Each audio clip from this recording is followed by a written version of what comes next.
ओम माध्यो शांतिरंतरसकं शांति पृथ्वी शांतिरापः शांतिरौषधयः शांति गुणसुधया शांति पृथ्वी देवाः शांति ब्रह्मा शांति सर्वगं शांतिरेव शांति सामा शांतिरिद्धे यतो यथा समय हसे ततो नो भजं करो सन्नाकरो प्रजाभ्यो भजं नः पशुभ्यां सुशांतिर्भवतु बोल भागवत महापुराण की जय राधा रानी की जय नंद के लाला की जय जय श्री राधे श्याम श्री राधे जय जय श्री राधे श्याम। अपने अपने स्थान पर बैठ आप लोग को अपना स्थान ग्रहण कर ले। श्री राधे जय श्री राधे। ओम स्वस्ति श्री गणेशाय नमः। ओम श्री सरस्वत्यै नमः। ओम श्री गणेशाय नमः।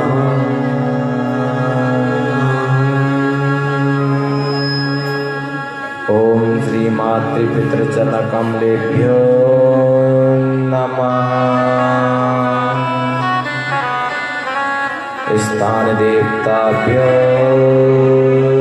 नमः। ओम श्री गुरुचरणकमलेभ्यो नमः।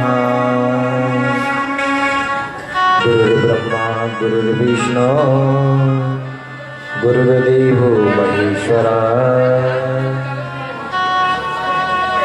गुरुर्साक्षात् परब्रह्म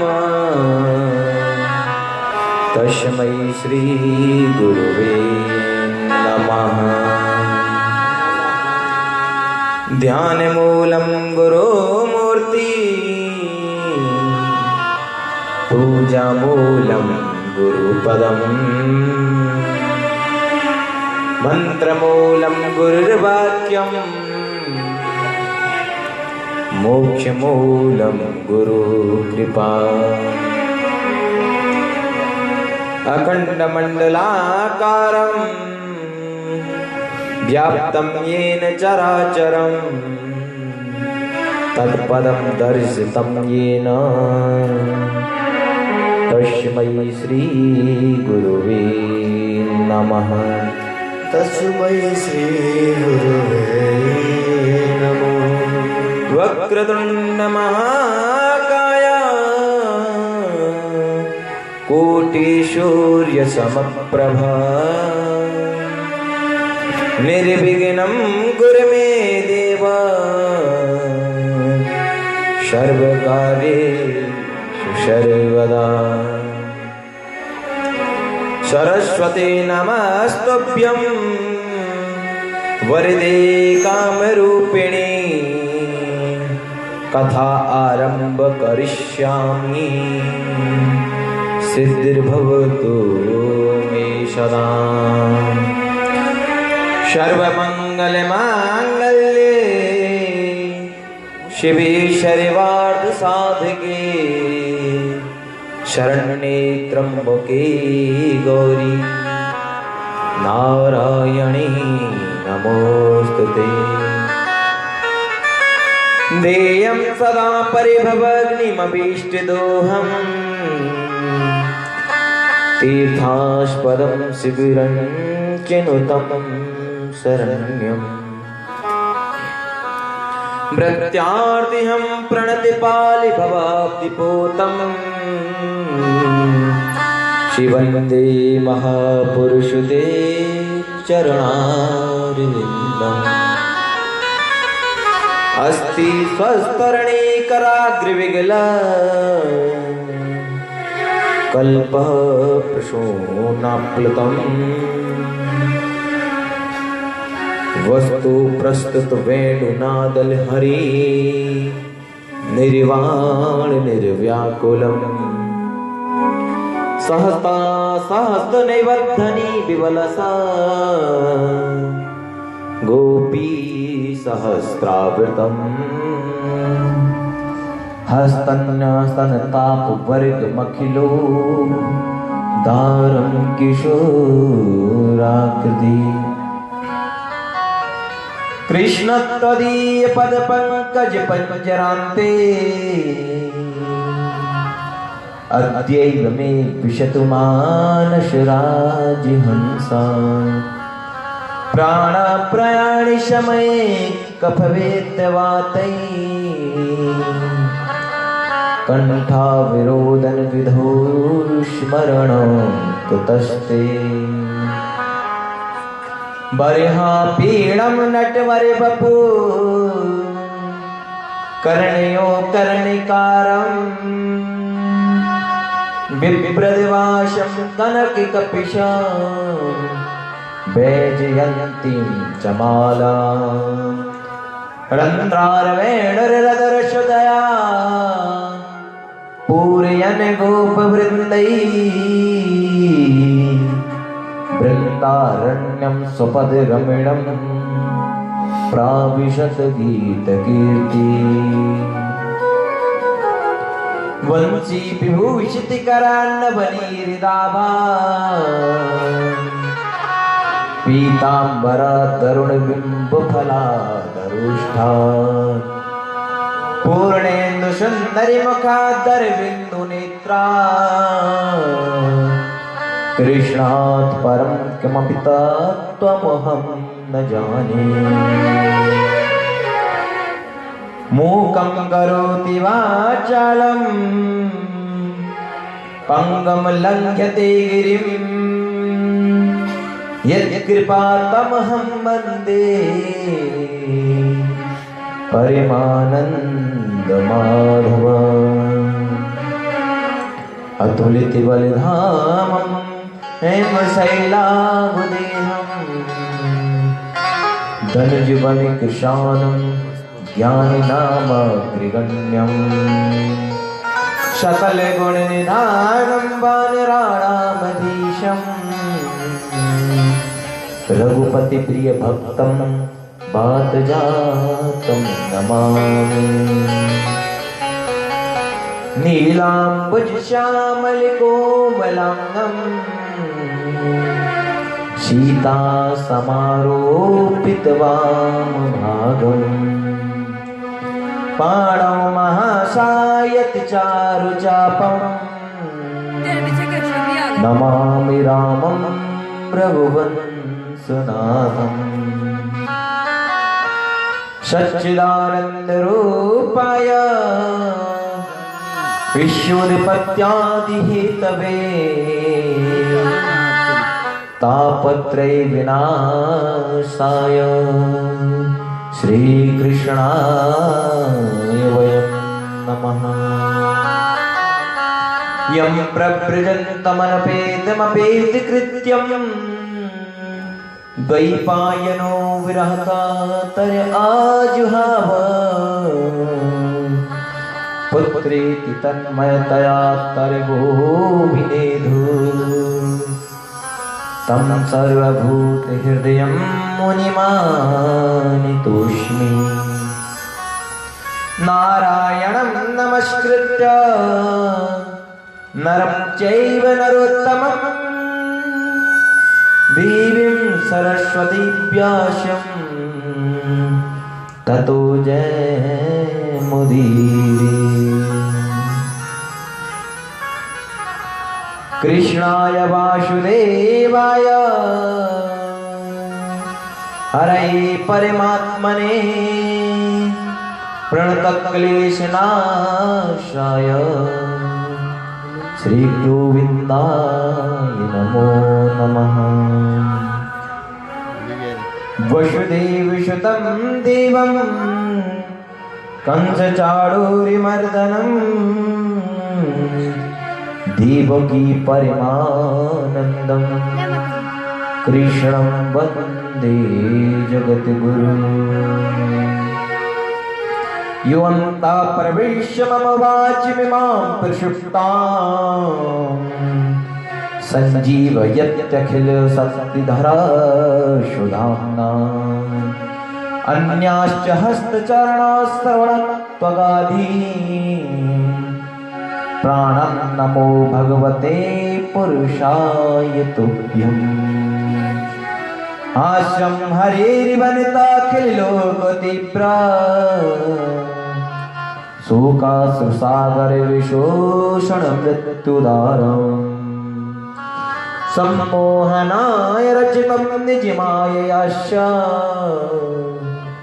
ब्रह्मण्डलं मुनिकृते मकरातुजस्य अहोवकीयं स्तनकालकूटा जिघांस्यापाय यदप्यसाध्वी लेभे गतिं धातृचितां ततोऽन्यम् कम्बा दयालुं शरणं ब्रजीम सत्यव्रतं सत्यपरं त्रिसत्यं सत्यस्य योनि निहतं च सत्ये सत्यस्य सत्यभृत सत्यनेत्रं सत्यात्मकं तां शरणं प्रपन्ना जय जय श्री और जन्म जन्म मोहि दीजिए श्री वृंदावन वृंदावन के वृक्ष को मरम न जाने को डाल डाल और पात पे श्री राधे राधे हो वृंदावन को वासी भलो यह नित्य बहे यमुना महारानी यमुना यमदूतन तारत है भव तारत है श्री राधिका रानी वृंदावन बालिक बनो भ्रमरी करे गुंजान और दुल्हन प्यारी राधिका दूल्हा नंद कुमार बोले बांके बिहारी लाल की जय राधा रानी की जय संतोषी माता की जय परम मंगलमय परात्पर अखिलेश्वर अकारण करुण वर्णालय भक्त वांछित कल्पतरु श्री तड़ुदित विनिंदित पीतांबरधारी श्री बालकृष्ण लाल की वांगमय प्रतिमूर्ति श्रीमद् भागवत महापुराण।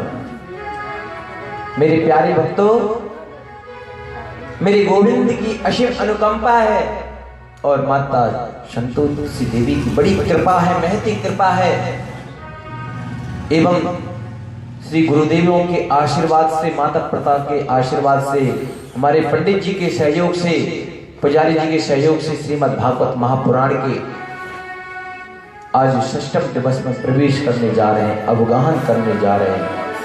क्योंकि कहते हैं कि बिना भाग्य से कुछ नहीं होता है।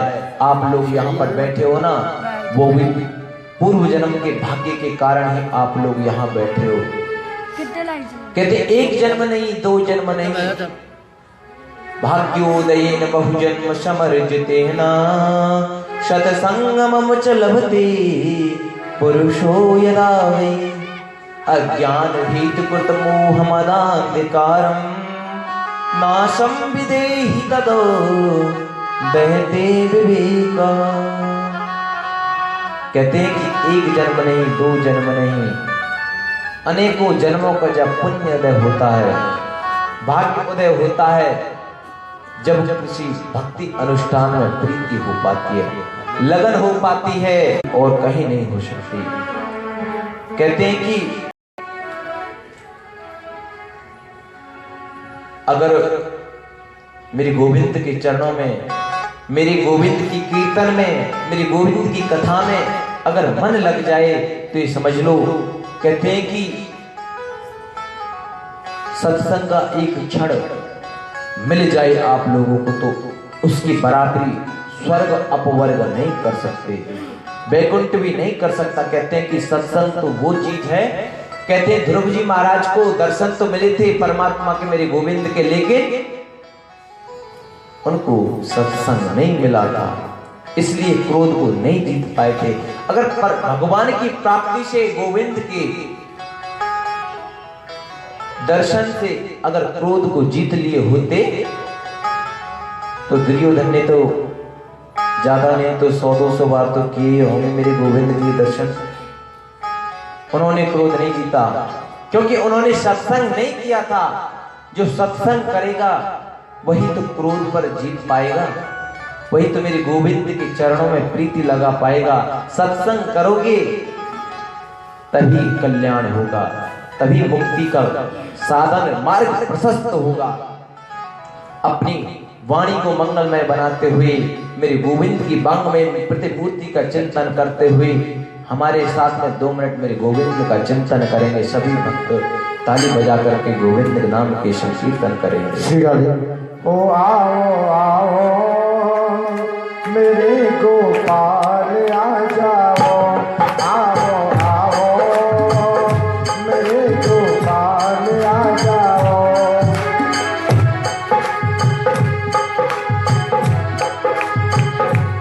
आओ आओ मेरे गोपाल आ जाओ, आओ आओ मेरे गोपाल आ जाओ, आओ आओ मेरे गोपाल आ जाओ, आओ आओ मेरे गोपाल आ जाओ।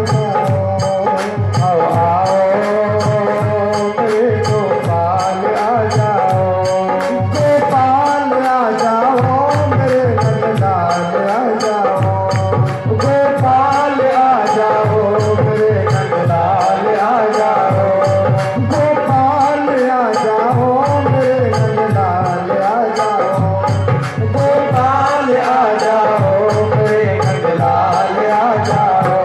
आओ आओ मेरे नंदलाल आ जाओ, आओ आओ मेरे नंदलाल आ जाओ।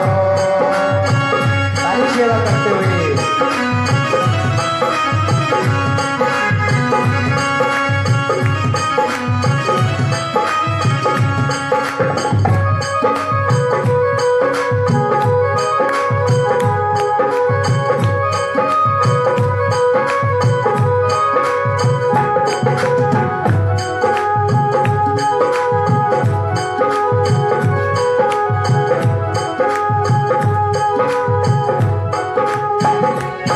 गोपाल आ जाओ मेरे नंदलाल आ जाओ, गोपाल आ जाओ मेरे नंदलाल आ जाओ, गोपाल आ जाओ मेरे नंदलाल आ जाओ, गोपाल आ जाओ मेरे नंदलाल आ जाओ।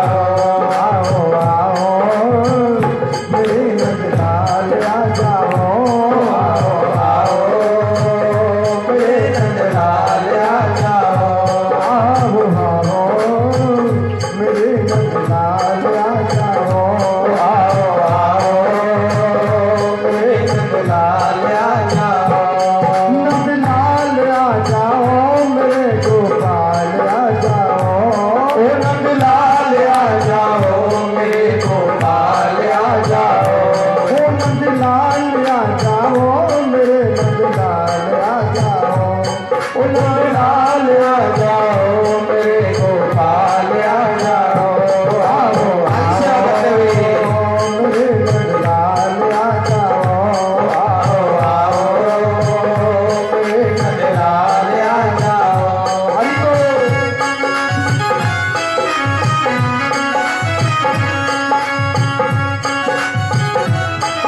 सभी हम तालियों की सेवा करते हुए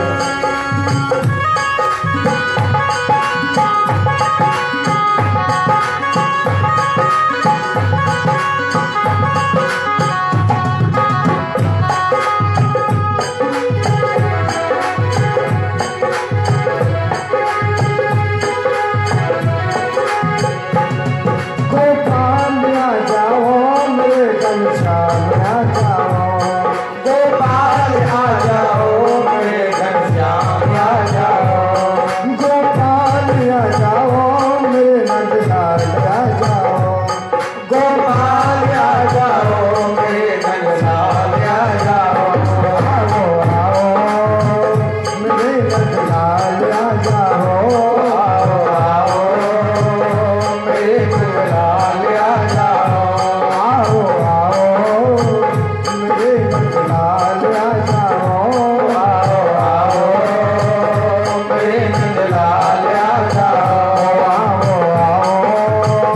मेरे नंदलाल आ जाओ, आओ आओ मेरे नंदलाल आ जाओ, नंदलाल आ जाओ, मेरे गोपाल आ जाओ, नंदलाल आ जाओ, मेरे गोपाल आ जाओ, नंदलाल आ जाओ, मेरे गोपाल आ जाओ, नंदलाल आ जाओ, मेरे गोपाल आ जाओ, आओ आओ मेरे नंदलाल आ जाओ, आओ आओ मेरे नंदलाल आ जाओ, आओ आओ मेरे आज सेवा करते हुए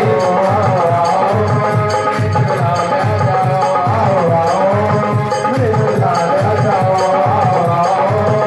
मेरे नंदलाल आ जाओ। बोलिए बांके बिहारी लाल की जय। तो मेरे प्यारे भक्तों कैसे बोलना पड़ेगा? राधे राधे।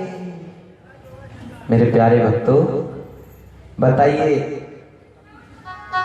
मुझे विश्वास है हमारे जो भक्त हैं, हमारे जो श्रोता हैं, बड़े ध्यान से बड़ी श्रद्धा से कथा श्रवण करते हैं, शांति से कथा श्रवण करते हैं, कोई शोर शराबा नहीं। फिर तो सीधी सी बात है, तो याद तो और सबसे अंतिम समय में गिरिराज पर्वत में गिरिराज महाराज की पूजा। तो एक बार मेरी गिरिराज जी महाराज, बोलिए गिरिराज महाराज जी की जय। और हम उसी परम पवित्र प्रसंग पर चलते हैं जहां पर हमारे सभी ब्रजवासी गोपवाल मेरे गोवर्धन पर्वत गिरिराज महाराज के नीचे खड़े हैं और सब टकटकी लगा करके मेरे गोविंद की जो सबसे छोटी उंगली है उसको देख रहे हैं कि इतनी इसमें ताकत आई कहां से इस उंगली में। हमारी सोटियां चट चट करके टूट गईं, लेकिन इस नन्हे से गोपाल की उंगली में कितना दम है, कितनी ताकत है कि ये थोड़ी भी नीचे नहीं हो रही है, सीधी की सीधी खड़ी है। अब पूछ रहे हैं मेरे गोविंद से ब्रजवासी गोपवाल कि इतनी ताकत आई कहां से, हमारी सोटियां टूट गईं। अब मेरे गोविंद ये कहें कि मैं भगवान हूं तो कोई मानने के लिए तैयार नहीं है। अगर वो ये कहता है कि मैं भगवान हूं तो कहते हैं मो धोबो आवे ना भगवान बने हमारे सामने। अब बताओ, अब गोविंद क्या कहे कि कैसे उठा दिया? तो मेरी गोविंद कह रहे हैं, कछु माखन को बल बढ़ो, कुछ गोपन करी सहाय, श्री राधीजू की कृपा सो मैंने गिरवर लियो मेरे गोविंद कह रहे हैं ब्रजवासियों से, हमारे ब्रजवासी राधा रानी जी को बड़ा इष्ट मानते हैं, उनका बड़ा आदर सत्कार करते हैं। मेरे गोविंद कह रहे हैं कुछ माखन को बल बढ़ो, कह रहे हैं मैंने जो चुरा चुरा करके माखन खाया कुछ तो उसका ताकत बन गया मेरे अंदर, बल बढ़ गया। कहते हैं कुछ गोपन करी सहाय, कुछ आप लोगों ने मेरी सहायता की। कह रहे हमने कब सहायता करी जी आपकी? उन्होंने कहा कि आप देख तो रहे थे मेरी उंगली की तरफ टकटकी लगा करके। उनके इससे क्या हुआ? इससे ये हुआ कि जितनी आपकी ताकत थी वो मेरी उंगली में आ गई। कहने लगे हम तभी तो कह रहे थे कि आजकल हमारी ताकत कहाँ गई है। हम तो सोचते थे कि जो नंद का लाला है सिर्फ माखन चोरी करता, आजकल तो शक्ति भी चोरी करने लग गया है, ताकत भी चोरी करने लग गया है। हम तभी तो कह रहे थे हम आजकल दुर्बल दुर्बल के कैसे महसूस होते हैं, शक्ति आपने चुरा रखी है हमारी। कह रहे हैं कि कुछ मेरी किशोरी जी की कृपा से, मेरी राधा रानी की कृपा से मैंने श्री गिरिराज महाराज को अपनी कंच का उंगली पर मैंने गिरिराज पर्वत को धारण कर लिया। 7 दिन 7 रात्रि पर्यंत मेरे गोविंद ने अपनी सबसे छोटी उंगली पर श्री गिरिराज महाराज को धारण करके रखा। 7 दिन तक मूसलाधार बारिश पड़ रही है। इंद्र कह रहे हैं कि 7 दिन हो गए, जाओ देखो ब्रज में क्या हो रहा है, अगर ब्रज डूब गया हो तो बारिश बंद कर दो। एक गण आया, दूत आया, देखा तो ब्रज में तो धूल उड़ रही है। जाकर के इंद्र से कहने लगे, हे प्रभु वहां तो धूल उड़ रही है, ऐसे कैसे हो सकता है? मैंने सांप्रतक नामक मेघमालाओं को आदेश दिया था कि इतनी बारिश करो कि सारा ब्रज डूब जाए। कहने लगे कि जो प्रलयकारी बारिश होती है वो करवाई थी और ब्रज में धूल उड़ रही, क्या कह रहे हो आप? उनकी ये तो हमको पता नहीं जी, पर ब्रज में तो धूल ही उड़ रही है। तो कहने लगे इतना बारिश हुई, उसका जल गया कहां? गिरिराज पर्वत के चारों तरफ शेषनाग जी महाराज ने गोला लगा रखा था, अपने आप को बिछा लिया जिससे जो गिरिराज पर्वत से पानी नीचे गिरे वो ब्रज में ना जाए। उधर अगस्त मुनि जी अपने दोनों अंजलि बना करके हाथों की और जल को पान कर रहे हैं, पी रहे हैं। उधर मेरे गोविंद का सुदर्शन चक्र उस जल को सुखो रहा है, जला रहा है जल को। कहने लगे कि अगस्त जी कौन है जो इतना जल पी रहे हैं? एक बार मेरे प्रभु राम जी कह रहे थे कि ब्राह्मणों का भोजन करवाएंगे। सीता माता ने कहा कि आप ऐसे ब्राह्मणों को ले आते हैं, वो 4 पूरी से ज्यादा खाते ही नहीं है। अब के कोई ऐसा ब्राह्मण बुलाइए कि जो भरपेट भोजन करे जिससे मेरी आत्मा प्रसन्न हो जाए। उन्होंने कहा अच्छा देवी, हाँ जी। मेरे राम जी महाराज ने अगस्त मुनि जी को मन ही मंत्रण दे दिया कि हे अगस्त मुनि जी, हे ऋषिवर, हे महात्मन, हे संत महाराज, आइए हमारे यहाँ पर पधारिए और भोजन करिए। अब अगस्त मुनि जी आ गए थे भोजन करने के लिए। अब सीता माता तो वही पहले की तरह 4 पूड़ियाँ और थोड़ी थोड़ी सब्जियाँ, जो 5-6 जो भी कुछ बनाई होंगी सब्जियाँ, सारी सब्जी थोड़ी थोड़ी और 4 पूरी ला करके रख दिया। एक गिलास में छोटे से जल ला के रख दिया। अगस्त मुनि जी कहने लगे ये क्या है? भोजन है? ये भोजन है ये? हाँ जी। ये तो मेरी डांट दांतों में फंस के रह जाएगा, मजाक क्यों कर रहे हो? मन की बाबा पहले इनको तो खाओ। अगस्त मुनि जी ने सारों को एक कर लिया, सारी सब्जी एक थाली में कर ली, पूड़ियां एक थाली में कर ली और एक बार में ऐसे गोला बनाया और ग्रहण कर लिया। कहने लगे कि लाओ जी भोजन। सीता माता को 7 दिन हो गए भोजन बनाते बनाते, पर अगस्त मुनि जी को तो एक टकार भी नहीं आई। 10% भोजन नहीं हुआ। अब तो माता घबराने लगे कि ये कैसे संत आ गए, ये तो रजने का नाम ही नहीं ले रहे, ये तो भोजन पाते ही जा रहे हैं, पाते ही जा रहे हैं।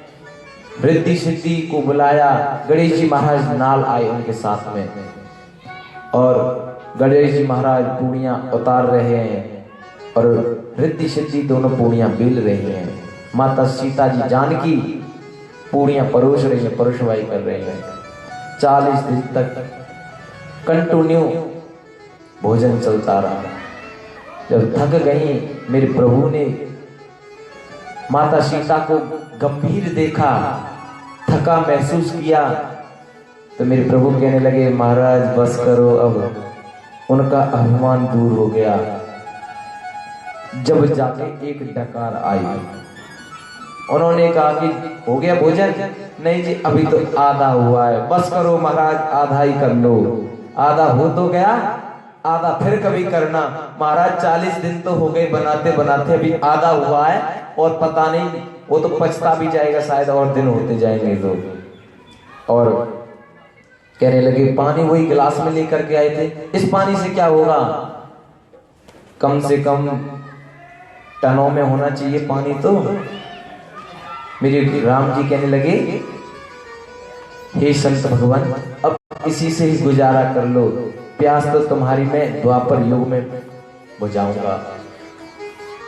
उसी दिन से मेरे अगस्त मुनि जी उस पानी के लिए बेचैन थे कि मेरे गोविंद कब मुझे पानी पिलाएंगे।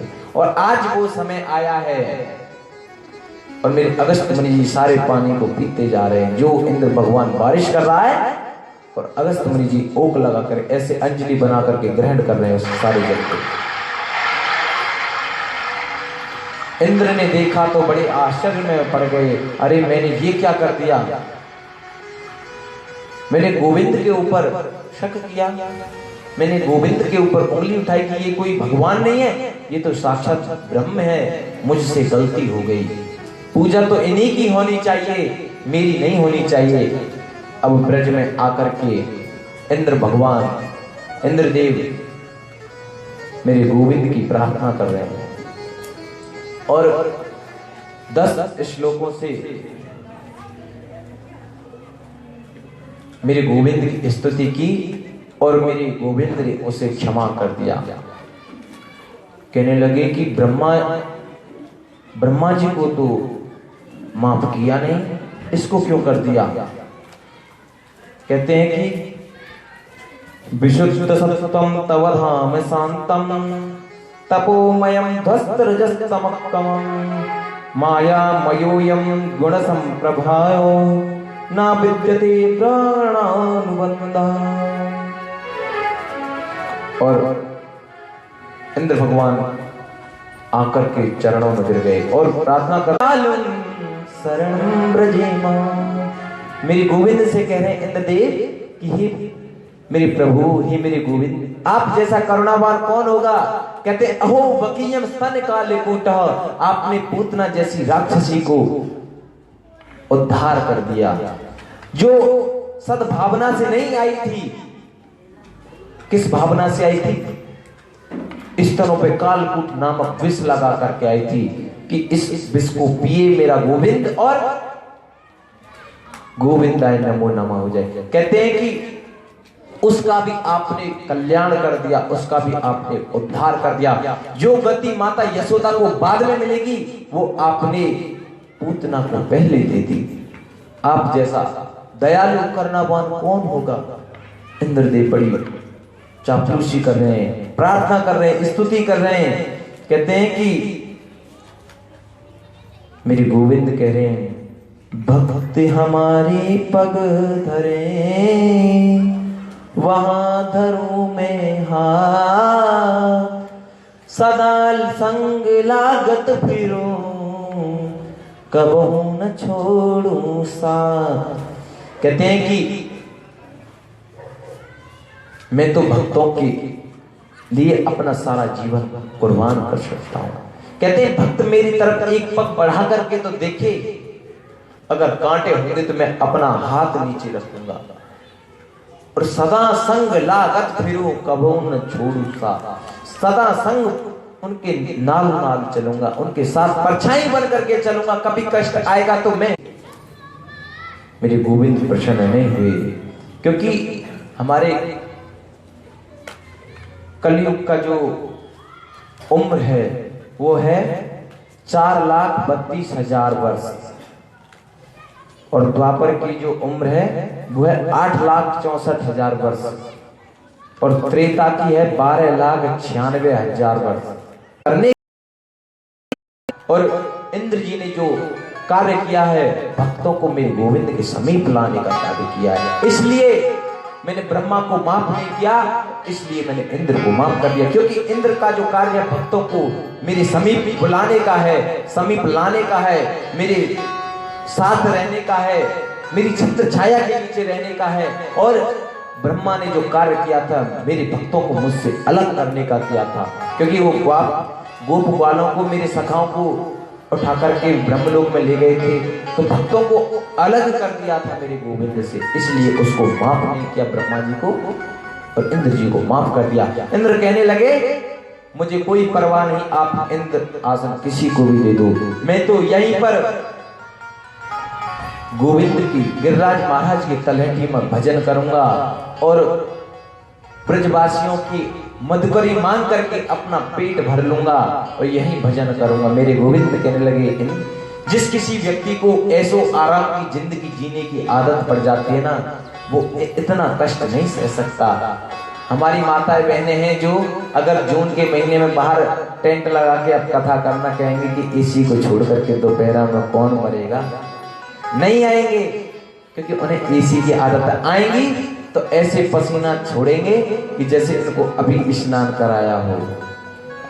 कहते हैं जिसको आदत पड़ जाती है ना ऐसो आराम की, वो ऐसी जिंदगी नहीं जी सकता। कुछ लोग होते कहते हैं कि सुख कुछ होता नहीं, दुख कुछ है नहीं।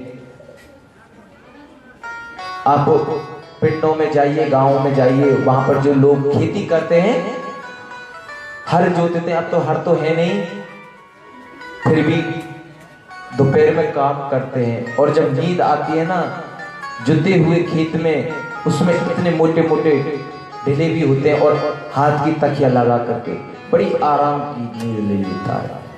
और हमारे जो शहरों के महिला हैं, बाबूजी हैं, अगर थोड़ा लाइट नहीं आई, एसी नहीं चली तो उनको तो नींद ही नहीं आएगी।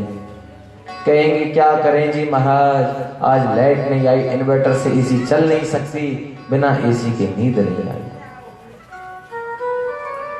लोगों ने अपने शरीर को इतना दुर्बल बना दिया है कि वो कुछ सह नहीं सकता।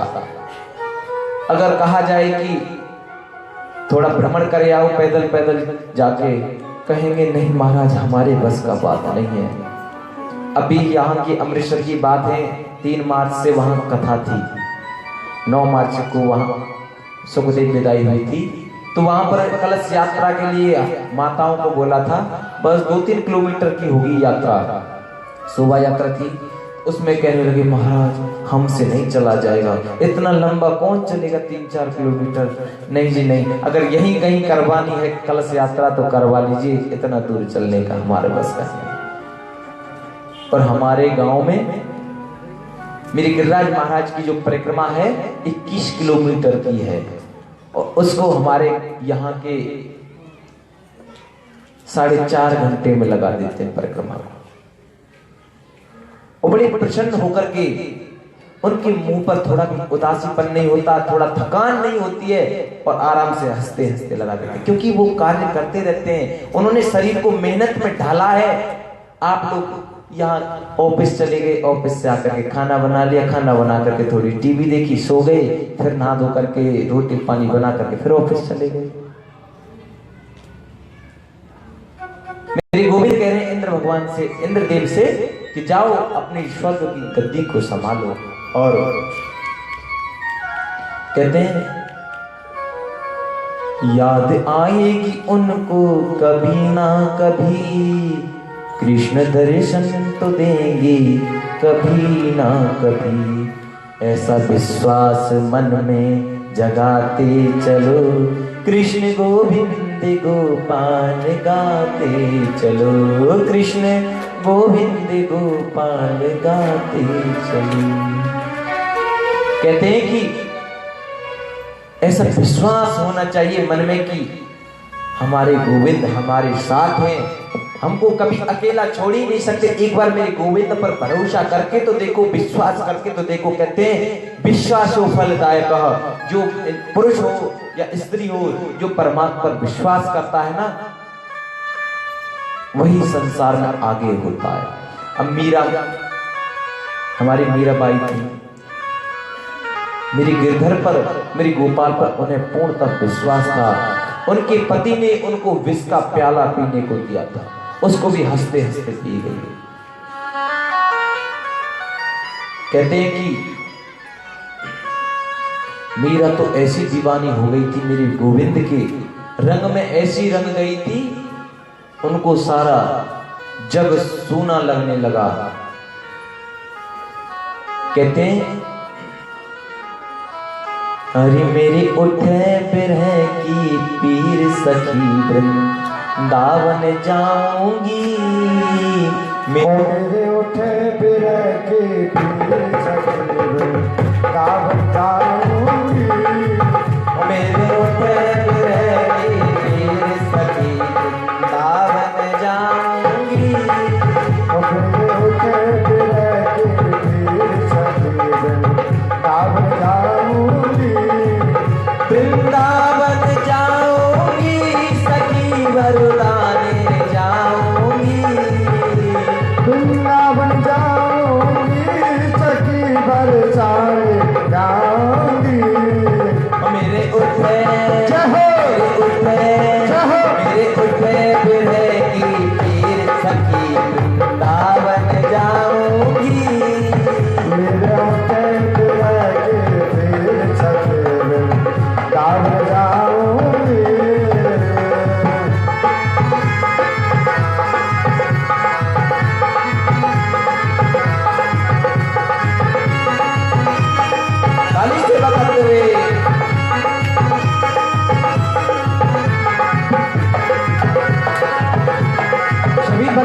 बजाते हुए।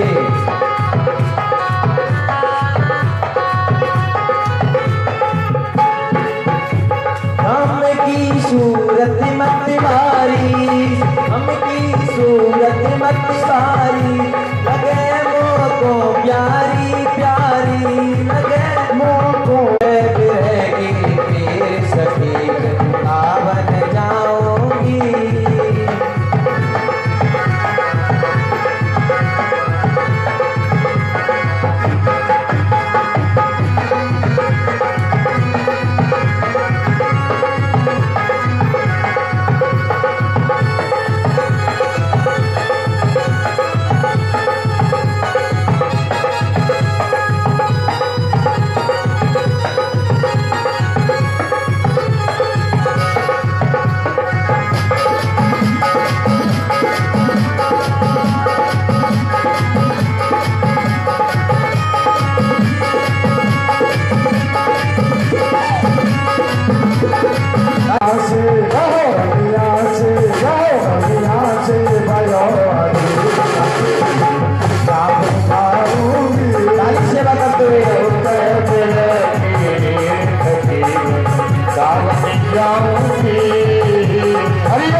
मेरे प्यारे भक्तों, कैसे बोलना पड़ेगा? राधे राधे। और इंद्रदेव अपने इंद्रलोक को चले गए। मेरी गोविंद का सुरभि गाय ने अपने दुग्ध से स्नान कराया।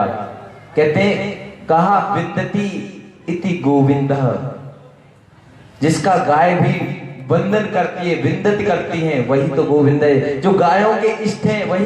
और निष्काम भक्ति उसको कहा जाता है जिसमें कुछ मांगने की इच्छा ही ना हो। और कहते हैं कि जो निष्काम भावना से मेरे गोविंद का चिंतन करता है उसको भक्ति की अंतिम स्थिति में जाने का ज्ञान प्राप्त होता है।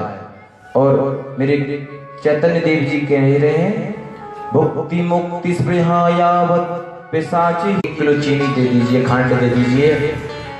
आपको उन्होंने 1 किलो खंड दे दी, पर आपने उनको पैसे दिए, उन्होंने ले लिए, तो फिर वो जानकारी क्या रही?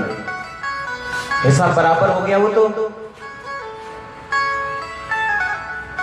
प्रहलाद जी महाराज कह रहे हैं, उनसे जब कहा था कि मांगो, क्या वरदान मांगना चाहते हो? उन्होंने कहा कि अगर जो मैं मांगू तुझे, वरना तू देना कभी मुझे, वरना मैं भक्त नहीं व्यापारी कहलाऊंगा मैं। कहते हैं कि अगर दुर्भाग्यवश अगर मैं कुछ मांगू, मैं कभी गलती करूं मांगने की, पर तुम कभी गलती मत कर देना देने की, वरना मैं भक्त नहीं व्यापारी। मेरी कृष्ण बलराम को बड़ी जोर से भूख लगी। उन्होंने अपने सखाओं से कहा कि जाइए, यहाँ पर पास में ब्राह्मण यज्ञ कर रहे हैं और वहां जाकर के कहिए कि कृष्ण और बलराम आए हैं, उनके लिए भूख लगी है, उनके लिए भोजन चाहिए। वो सखा दोनों चले गए ब्राह्मणों के पास। ब्राह्मण और उनसे प्रणाम किया, जाकर के प्रणाम तो लिया नहीं और घूर घूर के देखने लगे। और जैसे उन्हें भोजन का इशारा किया कि भोजन चाहिए, उनको दबका करके भगा दिया, आंख दिखा करके भगा दिया।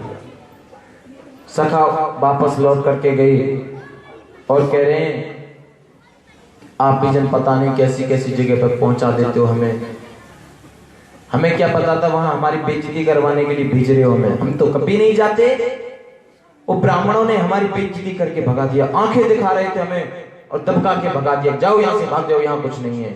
उन्होंने कहा कि आपको किसने कहा था कि आप ब्राह्मणों के पास में जाना, आप उनकी पत्नियों के पास में जाना ना, ब्राह्मणियों के पास में भोजन की व्यवस्था तो वे ही करेंगी, ब्राह्मण थोड़ी नहीं करेंगे। और सभी गोप ग्वाल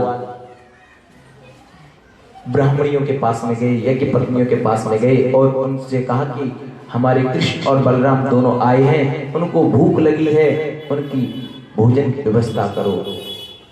वो यज्ञ पत्नियां कहने लगी, ब्राह्मण पत्नी कहने लगी, रुको, मेरे गोविंद को, मेरे बलराम जी को भूख लगी है, मैं अभी उनके लिए भोजन बनाती हूँ। और सभी ब्राह्मणियां जुट गई, किसी ने कुछ बनाया, किसी ने कुछ, और नाना प्रकार के व्यंजन सजा करके थालियों में। अब जाए तो जाए कैसे, द्वार पर स्वामी जी बैठे यज्ञ कर रहे हैं। उन्होंने ऐसे करके घूंघट का पल्लू किया और निकल गए। पति हूं तो खूब करे, आंखें भी खूब निकाले, पर उनकी तरफ देखा ही नहीं। अगर देख लेती तो रुकना पड़ता, उन्होंने देखा ही नहीं। और जाकर के मेरे कृष्ण बलराम ने देखा कि ब्राह्मणियां आ रही हैं, तो कहने लगे, स्वागतम मो महाभाग आशताम करवाम किम यन्नो दृक्षया प्राप्ता उपपन्नमिदं हिवा। कहते आइए आइए, स्वागतम सुस्वागतम, आइए पधारिए, बड़ी कृपा हुई आपकी जो आप यहाँ पर आई दर्शन देने के लिए। यज्ञ पत्नी कहने लगी, आइए गोविंद, पहले तो आप भोजन करिए। मेरे गोविंद को गोदी में बैठा करके ब्राह्मण पत्नियों ने अपने हाथों से भोजन कराया, बड़ा दर्शन किया। और मेरे गोविंद कहने लगे, जाओ अपने घर जाइए।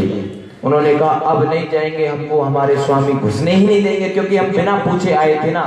उन्होंने कहा कि जाओ, आपके पतिदेव आपका अपमान नहीं करेंगे, आपका सम्मान करेंगे, आपका पूजा करेंगे, जाइए। कहते हैं कि जा पर कृपा राम होई, तापर कथा करे सब कोई, राम सिया राम सिया राम, जय जय राम, राम सिया राम सिया राम, जय जय राम। कहते हैं जिस पर कृपा मेरी गोविंद की हो जाती है, परमात्मा की हो जाती है, उस पर कृपा सभी करने लग जाते हैं। और ब्राह्मण कहने लगे, दिग्जन्म त्रिविध विद्या दिग बहु ज्ञाना दिग कुलम दिग क्रियादाक्षम विमुखाये तमदोक्षजे। ब्राह्मण कह रहे हैं कि हमारे जन्म को धिक है, हमारे कुल को धिक है, हमारे ज्ञान को धिक्कार है।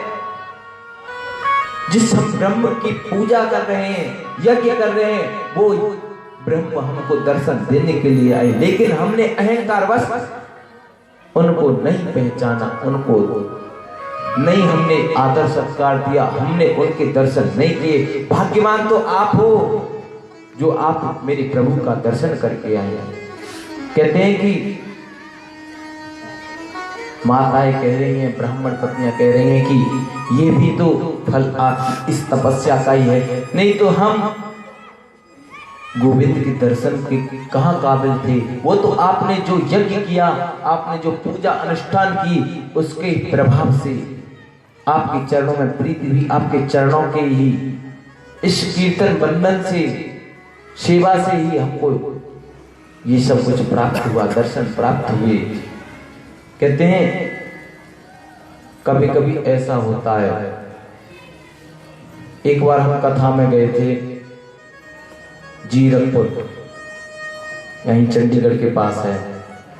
वहां पर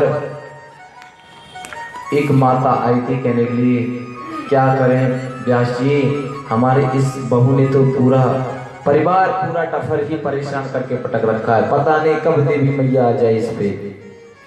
उन्होंने कहा अच्छा, तो कल उनको कथा में लेकर के आना।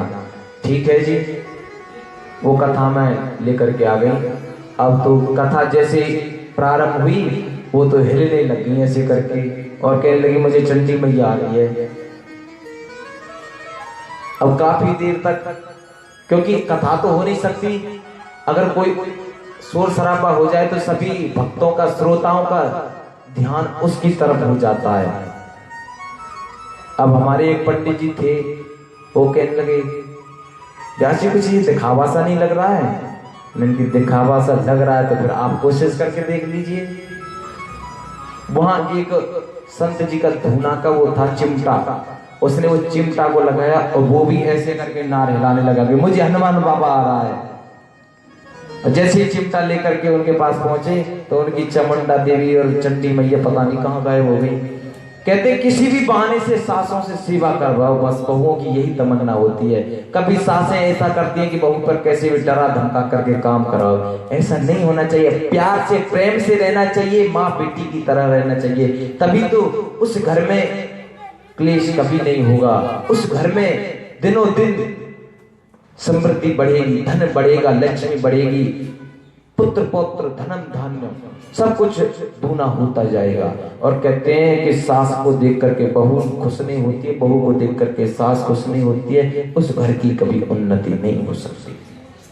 इसलिए मेरे माताओं से अनुरोध है और बहनों से भी अनुरोध है, कभी अपनी बहुओं को बहू ना समझे, बेटी समझे। बेटी को जैसा आदर देती है वैसा दो।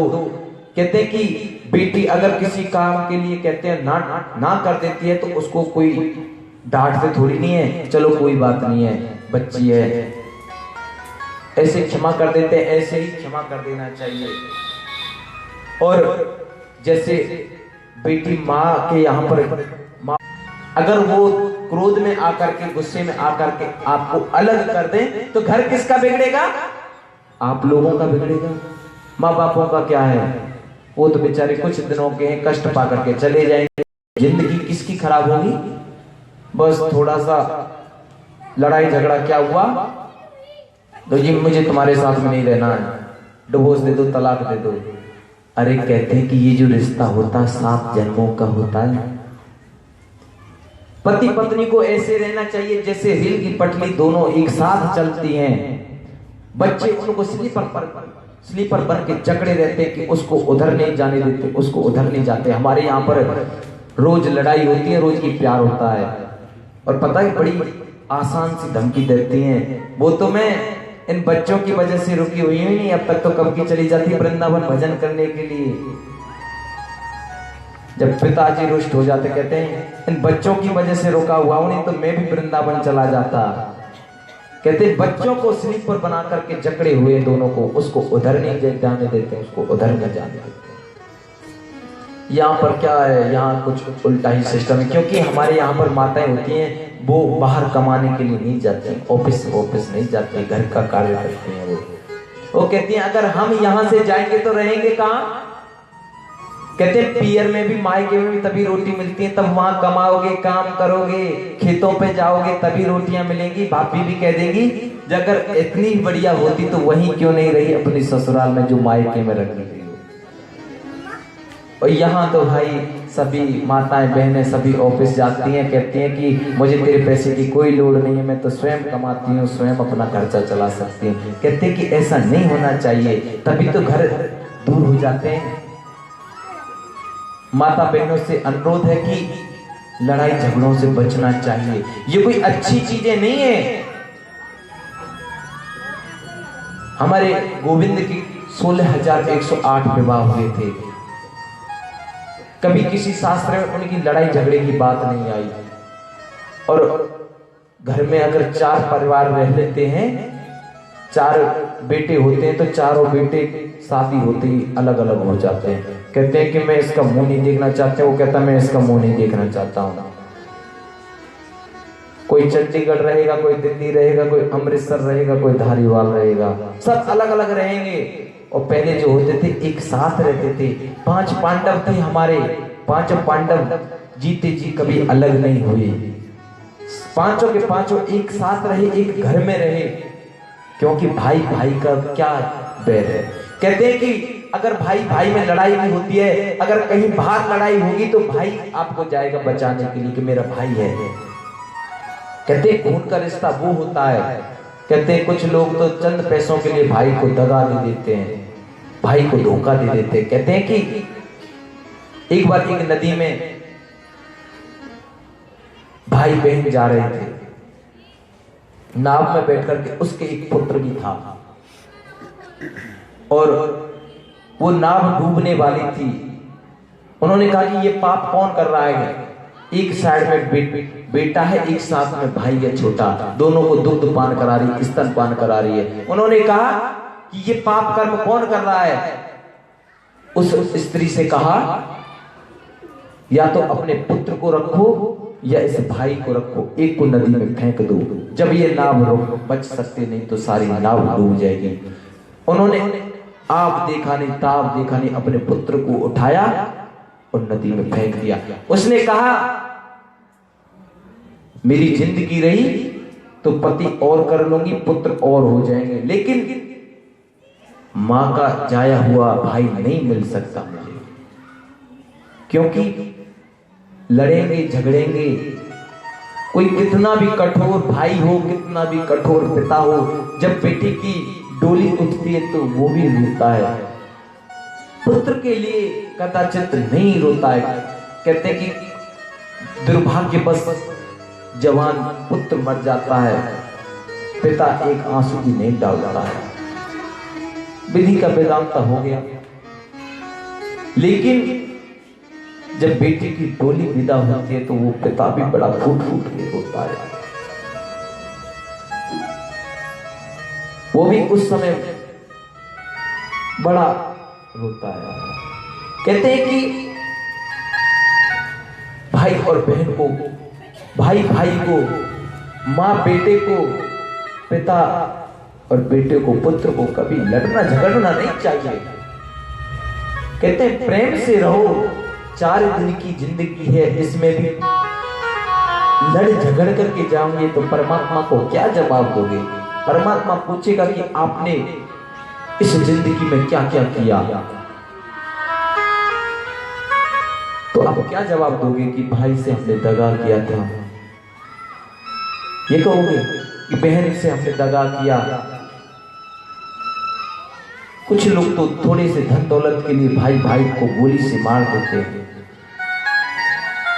ये जमीन हमारे साथ नहीं जाएगी, ये धन पैसा गाड़ी बंगला ये हमारे साथ नहीं जाएंगे। जो हम धर्म कमाएंगे, पुण्य कमाएंगे, ये हमारे साथ जाएंगे, और जो हम पाप कर्म करेंगे वो हमारे साथ। कहते हैं कि पूती कपूत तो क्यों धन सींचे, और पूत सपूत तो क्यों धन सींचे। कहते हैं कि अगर पुत्र हमारा सुपुत्र है तो हमें धन कमाने की जोड़ने की कोई जरूरत नहीं है, वो स्वयं ही अपने आप जोड़ देगा, आपके नाम को आगे बढ़ा देगा। अगर पुत्र का पुत्र है तो आप कितना भी धन दौलत जोड़ करके चले जाओ, उसको वो बेच करके खा जाएगा, आपके नाम को मिट्टी में मिला देगा। इसलिए मेरे प्यारे भक्तों, किसी के दिल को दुखा करके पैसा मत कमाओ, किसी के हक को मत खाओ, क्योंकि पैसा हमारे साथ नहीं जाना। 4 दिन की जिंदगी है, आए हैं आया है सो जाएगा, राजा रंग फकीर, और कोई सिंहासन चढ़ चला, कोई बंधा जंजीर। कहते हैं कि जो पुण्य कर्म करते हैं, धर्म कर्म करते हैं, किसी का दिल नहीं दुखाते हैं, अच्छे कर्म करते हैं, वो सिंहासन पर विमान पर बैठ करके जाते हैं, विमान पर बैठ करके जाते हैं। जो माड़े कर्म करते हैं, पुट्ठे कर्म करते हैं, धोखाधड़ी उनका पेशा है, वो तो जंजीरों से बंद करके जाएंगे, यम के दूध पकड़ करके ले जाएंगे, जाना जरूर पड़ेगा। कहते हैं कर ले कमाई ऐसी जो साथ जा सके, दुनिया की चकाचौंध में वो जीवन बिता दिया हो। कर ले कमाई ऐसी जो साथ जा सके। कौन सी कमाई? जो आपके साथ जा सके। कर ले कमाई ऐसी जो साथ जा सके, कर ले कमाई ऐसी जो काम आ सके, ओ कर ले कमाई ऐसी जो साथ जा सके, कर ले कमाई ऐसी जो काम आ सके।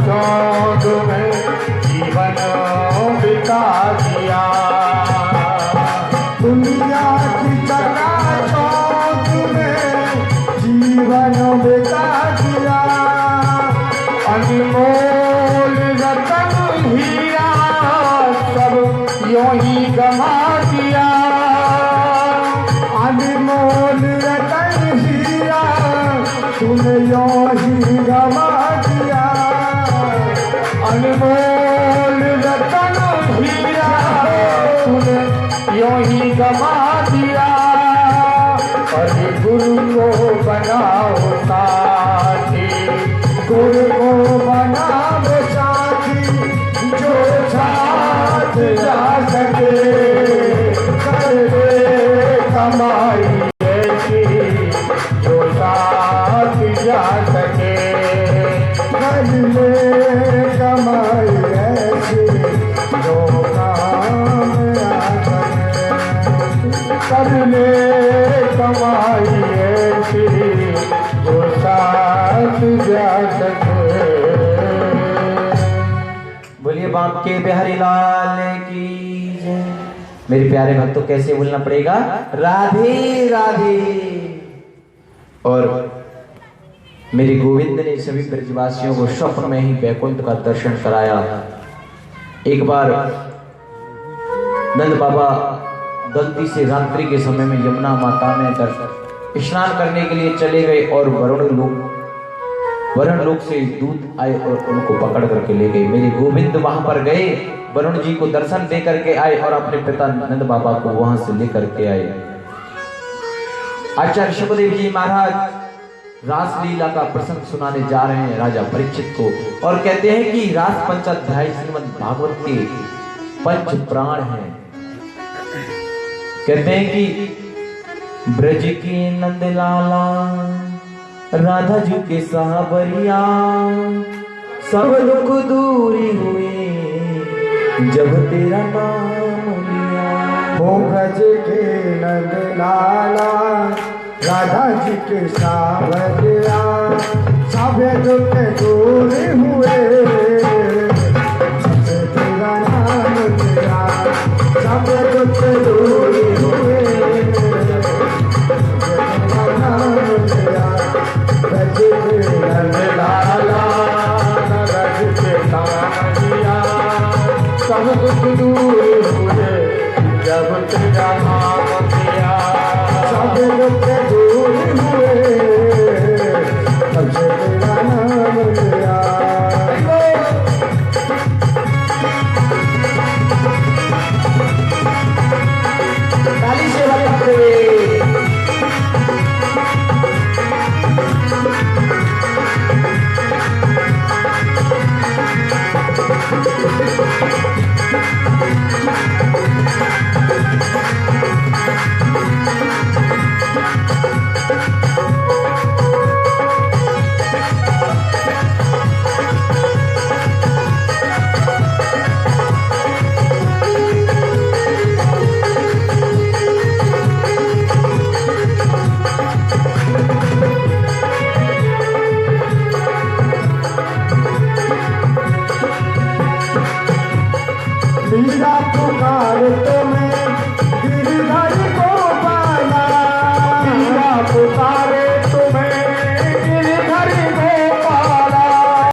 हीरा पुकारे तुम्हें गिरधर गोपाला, मिल गया अमृत में विष का भरा प्याला, मिल गया अमृत में विष का भरा प्याला। आए कौन मिटाएगी, आए कौन मिटाएगी, जिसे तुमने रात लिया सब दुख दूर हुए जब तेरा नाम लिया।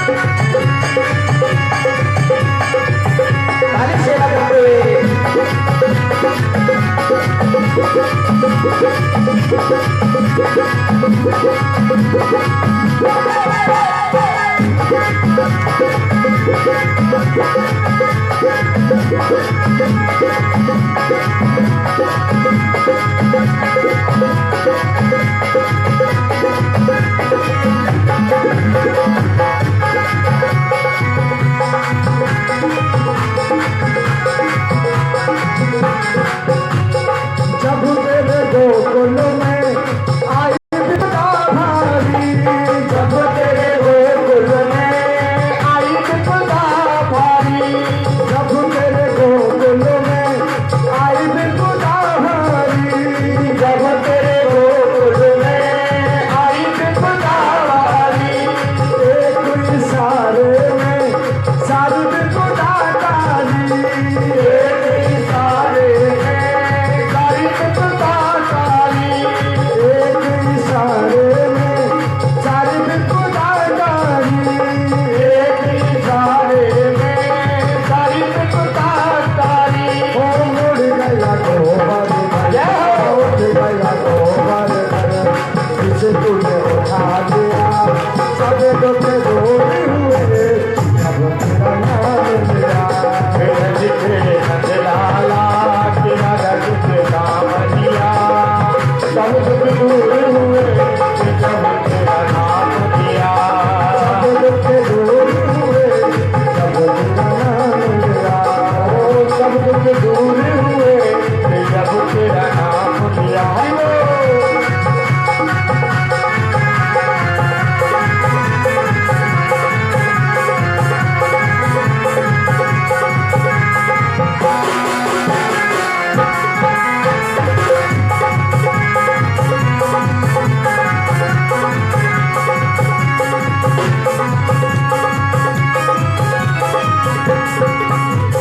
कभी कभी संग दोगे मेरे नैनों के तारे, कभी कभी संग दोगे मेरे नैनों के तारे, कभी कभी संग दोगे मेरे नैनों के तारे, कभी दर्शन दोगे मेरे नैनों के तारे, कभी दर्शन दोगे मेरे मोहन प्यारे, कभी दर्शन दोगे मेरे मोहन प्यारे। मेरे मन मंदिरों में, हाँ मेरे मन मंदिरों में तुम रास रचाओ रसिया, सब दुख दूर लिया रे, सब दुख दूरी हुए जब तेरा नाम लिया। मंगवाला बदन दिशा भरिया, सब दुख दूर हुए जब तेरा नाम लिया, सब दुख दूर हुए जब तेरा नाम लिया, सब दुख दूर हुए जब तेरा नाम लिया। बोलिए बांके बिहारी लाल की। कहते हैं जो अपनी सारी इंद्रियों से गोविंद की रस का पान करे, गोविंद की भक्ति का पान करे, उसको गोपी कहते हैं। कहते हैं जो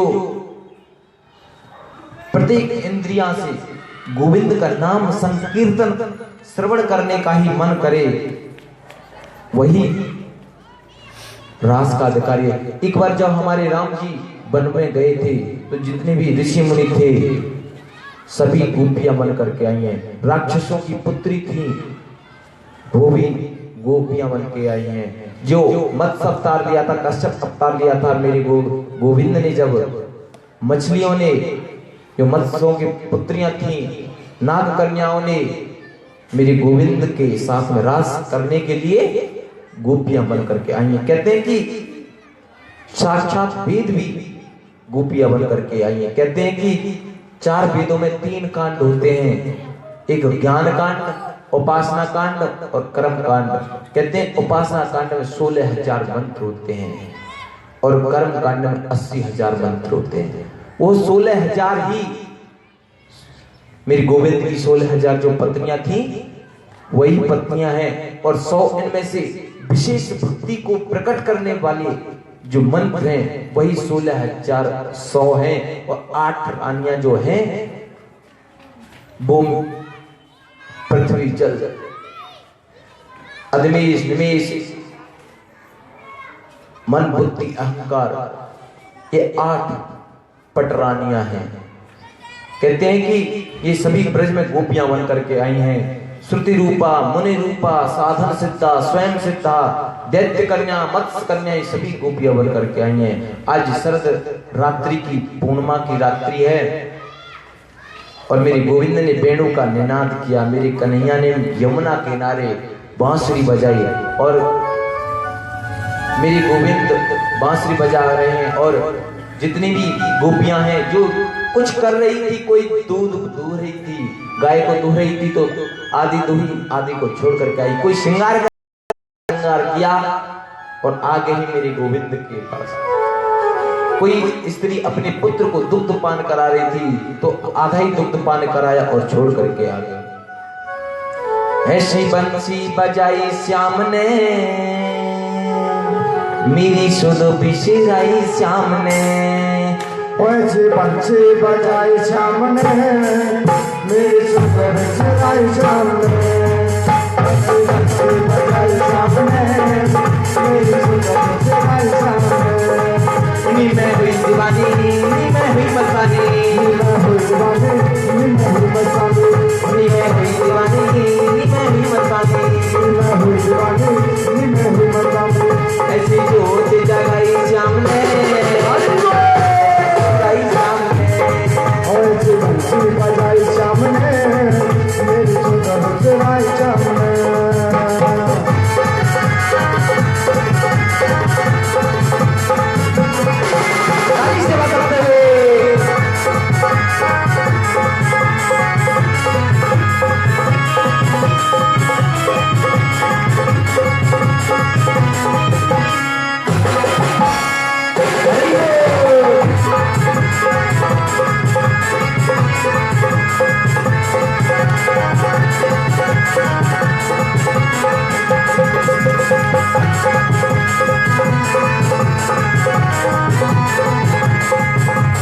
बंसी की धुन जब पड़ी कानन में, बंसी की धुन पड़ी कानन में, बंसी की धुन पड़ी कानन में, बंसी की धुन पड़ी कानन में। नींद नहाए मेरे नैनन में, नींद नहाए श्याम मेरे नैनन में, नींद नहाए श्याम मेरे नैनन में।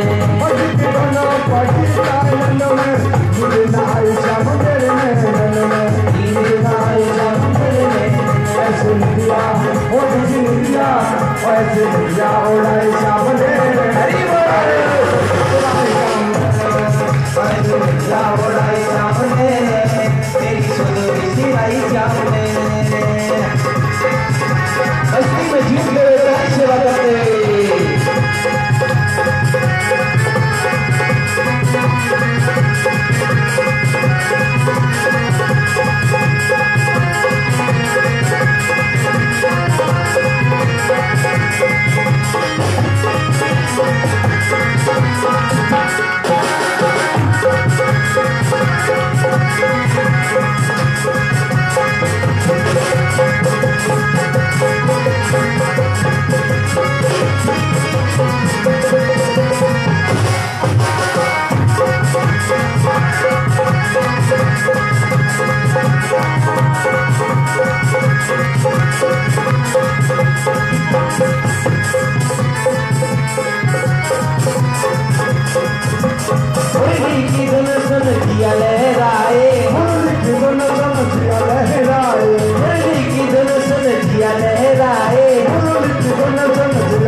बंसी चढ़ाई श्याम ने मेरी चोदर चढ़ाई श्याम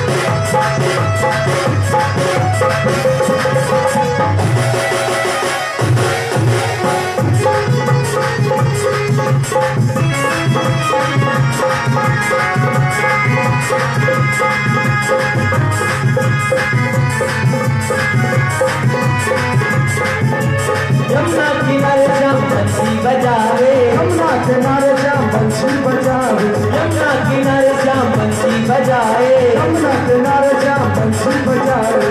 एक एक सखी को रात रचाए, एक सखिया को नाच नचाए, एक एक सखी को नाच नचाए, एक सखी को नाच नचाए। ऐसी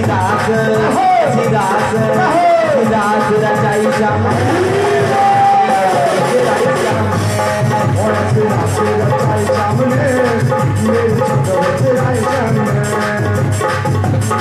श्याम ने मेरी चढ़ाई श्याम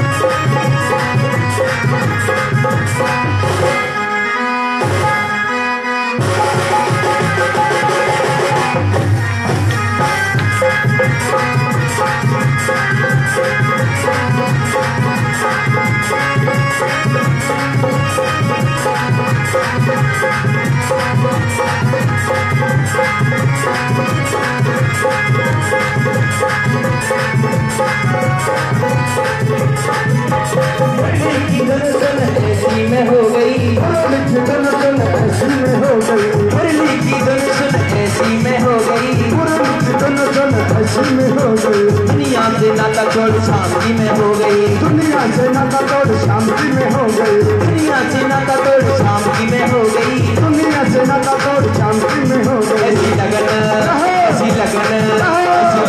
लगाई श्याम और ऐसी लगन लगाई श्याम ने मेरी चोदर चढ़ाई श्याम ने।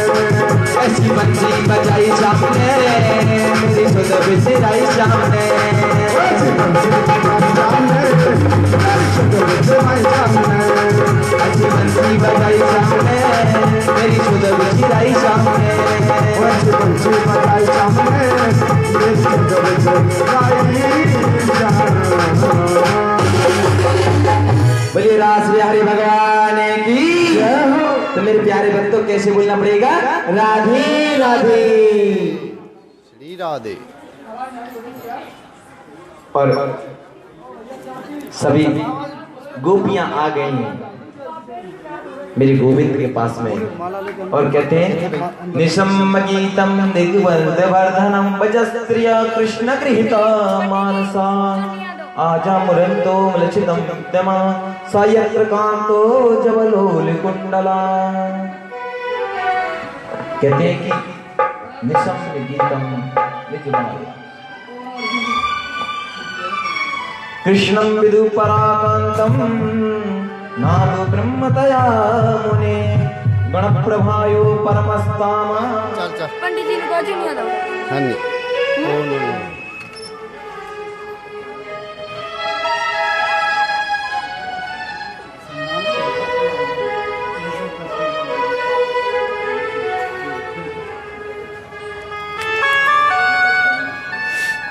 कहते हैं राजन ने प्रश्न कर दिया सुखदेव जी महाराज से,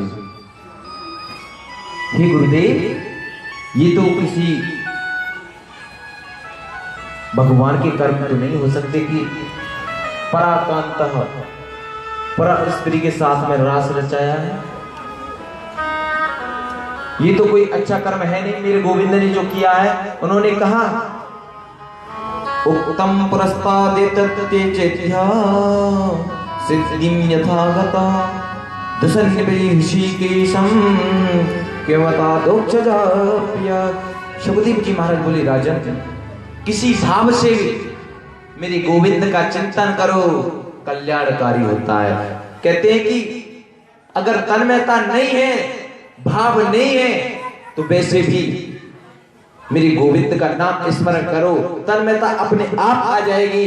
मेरे गोविंद के चरणों में प्रीति तो अपने आप हो जाएगी। कहते हैं भाव को भाव अरग आलस हो, नाम जपत मंगल दिवस हो।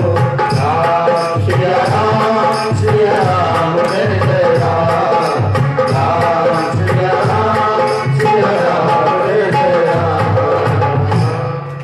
कहते हैं कि भाव से कुभाव से कैसे भी मेरे गोविंद का नाम स्मरण करो, कल्याणकारी होता है। अगर मन भी नहीं है मेरे गोविंद के चरणों में, तो अगर नाम स्मरण करेंगे तो मेरे गोविंद का तो तन्मयता अपने आप आ जाएगी, गोविंद के चरणों में अपने आप ही मन लग जाएगा। कहते हैं मेरे गोविंद ने गोपियों का स्वागत किया। स्वागतम ओ महाभागा प्रियम करवाणि वा ब्रजस्यानयं कस्य ब्रूतागमन कारणम। मेरे गोविंद कह रहे हैं आइए, स्वागत है आपका। कहते हैं ब्रूतागमन कारणम, इस वन में निर्जन वन में क्यों आई हो, क्या कारण है आपका। कहते हैं रजन्येषाम घोर रूपा घोर सत्वा निवेशिता प्रतियाता ब्रजम नेहम सिंहम स्नेही सुमध्यमा। कहते हैं इस घोर रात्रि में क्यों आई हो, घोर रूपा रजन्येषा घोर सत्य। ये तो कोई पतिव्रता स्त्री का लक्षण नहीं है जो आप इतनी रात्रि को इस निर्जन वन में आई हो। कहते हैं दृष्टम वनम कुस्मितम राकेश कररंजितम यमुना नित्य लीले जा तरवल्लभ शोभितम। मेरे गोविंद कह रहे हैं कि अगर आप वन को देखने के लिए आई हो कि शरद पूर्णिमा की रात्रि को वन कैसा दिखता है, तो देख लिया। अगर ये सोच रही हो राकेश कररंजनम, अगर आप चंद्रमा को देखने के लिए आई हो कि शरद पूर्णिमा की रात्रि को चंद्रमा कैसे सुशोभित होता है, तो आपने देख लिया कि जाइए यमुना मैया के दर्शन करिए और जाइए। पतिव्रता स्त्री की कहानी सुना रहे मेरे गोविंद। कह रहे हैं कि एक पतिव्रता स्त्री थी, उसके स्वामी जी पतिदेव काम करके आए थे और वो कनक में से कंकड़ मिट्टी भीग रही थी और आकर के पति उनकी जंघा पे अपना सर रख करके सो गया। उधर उसका बच्चा पुत्र खेल रहा था अग्नि के पास में, और देखते ही देखते वो पुत्र उस अग्नि कुंड में गिर पड़ा। अब पतिव्रता स्त्री कैसे उठे, तो पति की नींद खुलती है बच्चे को बचाने के लिए, पर उन्होंने कहा कि मैं अगर बच्चा जल जाए तो जल जाने दो, पर पति की नींद को खराब नहीं होने दूंगी। जैसे ही उसके पति की नींद खुली, वो खड़े हुए तो तुरंत भाग करके जाकर के अग्नि कुंड को देखा, तो उसमें पुत्र उसका खेल रहा है, किलोल कर रहा है। कहते हैं कि पतिव्रता स्त्री की कहानी है ये होती है कि पति को छोड़ करके कहीं नहीं जाना चाहिए। तो गोपियां क्या कह रही हैं, सुनो ऐसी पतिव्रता स्त्रियों की कहानी तो हम भी काफी जानते हैं। क्या कहते हैं कि एक पति की शादी हुई थी दो नवी जोड़ाओं की, और उसका पति शादी के 4-5 दिन बाद ही अपनी ड्यूटी पर चला गया, और उसको एक अपनी तस्वीर दे करके चला गया, मूर्ति दे करके चला गया कि इसकी सेवा करना, इसके सहारे अपना जिंदगी जीना। अब वो रोज की खूब सेवा करती है, नहलाती है, स्नान करती है, भोजन कराती है, सारा कुछ कराती है। और एक दिन उसके प्रत्यक्ष पति जी आ गए, जो सच्चे पति थे, उन्होंने कुंडी को खटखटाया, सुनती हो देवी, अब ये बताओ उस स्त्री को उस मूर्ति की पूजा करनी चाहिए या बाहर जो पति खड़ा है उसके बाहर खेलनी चाहिए। उन्होंने कहा मेरे गोविंद ने कि जब सच्चे का पति आ गया तो फिर उस मूर्ति को, उस तस्वीर को पूजने में क्या है। तो वही तो हम कह रहे हैं गोविंद, कहते हैं कि जब सच्चे के पति आप हो तो उन झूठे पतियों के पास में हम क्यों जाएं, क्यों उनकी सेवा करें, क्यों उनकी उंगलियों पे नाच करें हम। कहते हैं ऐसे बर को क्यों बरे जो जन्मे और मर जाए, बरिए गिरवर लाल को जिससे जुड़ लो अमर है जाए। गोपियां कह रही हैं कि हम तो आपको पति रूप में बर चुके हैं, अब हम किसी दुनिया के पास हम नहीं जाना चाहते। कहते हैं गोपियों की परीक्षा लेकर के मेरे गोविंद ने कहा कि रासलीला के लिए तैयार हो गए। कहते हैं दो दो गोपी बीच एक माधवा, दो दो गोपियों के बीच में गलवैया देकर के मेरे गोविंद रास के लिए तैयार हो गए। और रास के लिए जैसे तैयार हुए तो गोपियों के मन में अभिमान हो गया और मेरे गोविंद वहां से अंतर ध्यान हो गए और राधा रानी को लेकर के चले गए। राधा रानी सोचने लगी अगर मैं गोपियों के साथ में नहीं रही तो गोविंद का मिलना मुश्किल हो जाएगा। और मेरे गोविंद के साथ में जा रही थी राधा रानी और कहने लगी गोविंद अब मेरे से चला नहीं जाता है।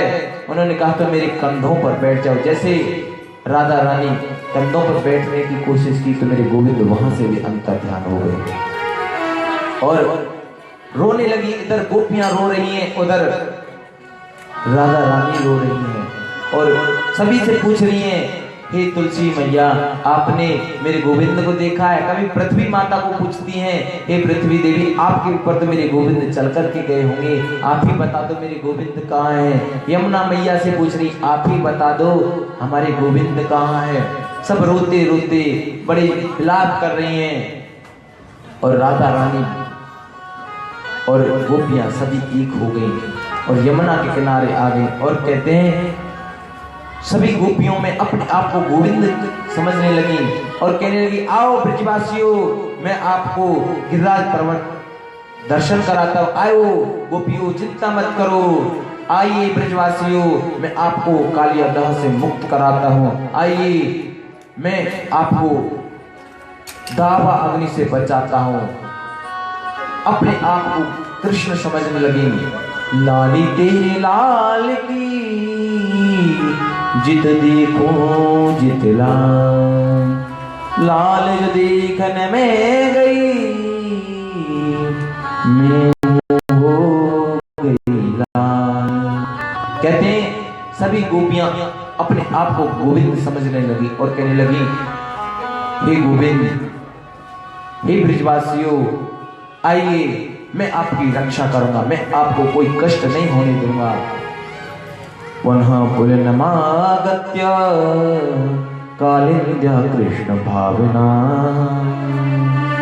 संवीता जगु कृष्ण तदा गमन कांक्षिता।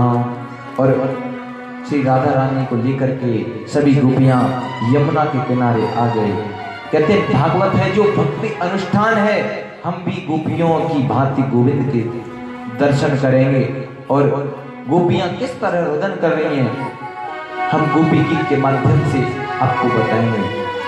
जयति तेदिकं जन्मना ब्रज श्रियत इंदिरा शाश्वत दयति दृश्यता दीक्षुता त्वयि धृतास तां चिन्तये शरदुदासये साधुजात सहस्री जोदर श्रीमुसादृशा सुरतनाथ ते अशुल्क दासिका बरद निगम्न तू नेह किं वद विषा जलाप्या व्याल राक्षा वर्षमारुता वेदता नला कृष्णा खलु गोपिका नंदतो भवा हिलदीना मंतराधिका। कहते हैं जयति ते धिकम जन्म मना ब्रज। ये ब्रज आपकी कृपा से ये स्वर्ग से भी सुंदर बन गया। आपकी जन्म की वजह से यहाँ पर इंदिरा लक्ष्मी भी सदैव दर्श करने के लिए, वास करने के लिए तरसती है। और बड़े ऐसा सौभाग्य जो हमको आपके साथ में ब्रज में जन्म मिला और आपका सानिध्य मिला। गोपियां कहती है अगर इसी तरह हम विरह की अग्नि में तड़पाना था तो उस दावा अग्नि से हमें क्यों बचाया। अगर हमें ऐसे ही जब रुलाना था तो कालिया नाग से क्यों बचाया। कहती है गोपियां प्रीति की रीति को ना समझे, वो प्रीति निभाना क्या जाने। जिस दिल ने चोट न खाई हो वो नीर बहाना क्या जाने। वो तू की जाने सावरिया, वो तू की जाने सावरिया की टुकड़े होते हैं। तू की जाने सावरिया के टुकड़े होते हैं। दिल तड़पता जान तड़पती, दिल तड़पता जान तड़पती ना रोते हैं, सदने ना रोते हैं।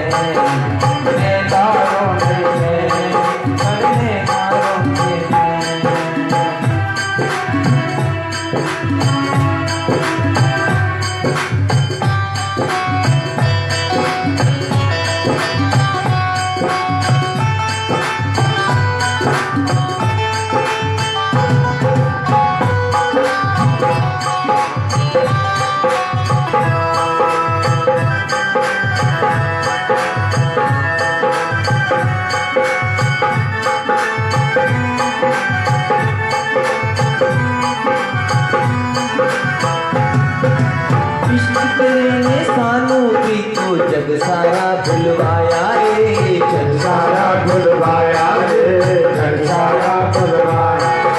इश्क तेरे ने सानों की तो जग सारा भुलवाया।